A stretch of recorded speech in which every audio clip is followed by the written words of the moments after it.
21-year-old Ashley Lawrence is learning a new skill. You want the needle to go like in here. And my mom really likes to craft, and she's really good at just picking stuff up and just doing it. So I came down one morning and I was like, what if we made a mask? But these aren't just any masks. They're for the deaf and hard of hearing.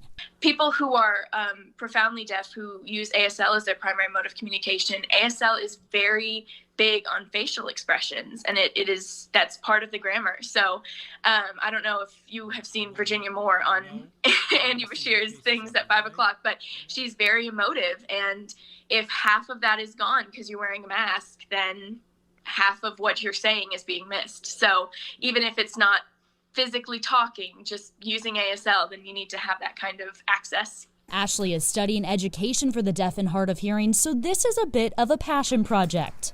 I felt like there was a huge population that was being looked over because we're all panicking right now. And so a lot of people are just not being thought of.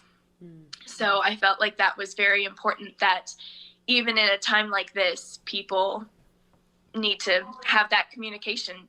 Communication that she's allowing to happen with the help of bed sheets, plastic fabric, elastic, and a bit of creativity. And we're trying different things too for people with cochlear implants and hearing aids. If they can't wrap around the ears, we're making some that have around the head and around the neck too. In less than 2 days, she already has dozens of orders from 6 states. She's doing this project for free because she believes now is the time to help one another. The biggest thing during this time is if you're fine, if you're at home and you're not working, do something for someone else that will make you feel good and help someone out in the community. Help each other see the power of a smile. In Woodford County, Claire Kopsky, LEX 18 News. You may remember this picture, an Eastern Kentucky University senior studying education for the deaf and hard of hearing who started a project making masks for that very community.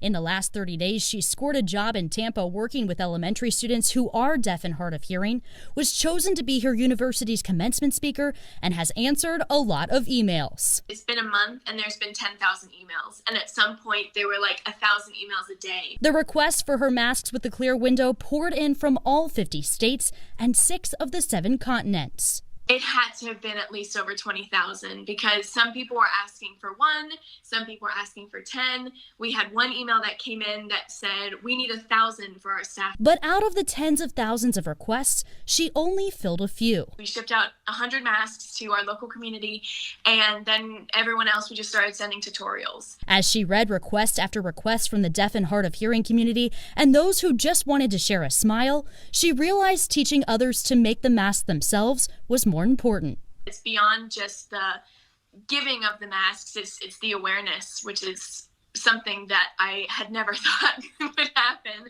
when I originally started this. That awareness became her mission. We need to think about those populations that we don't think about all the time, and we need to start making life in general more accessible for everyone. It's no different than a ramp at a restaurant. You may not use it, but for someone who needs it, that is the best restaurant to go to because they don't have to think about how to get upstairs or anything like that. It's just that accessibility all the time. All the time for everyone. If you want to help Ashley continue her mission in your own community, you can reach out to her at dhhmaskproject@gmail.com to receive your very own copy of how to make the mask yourself. Back to you.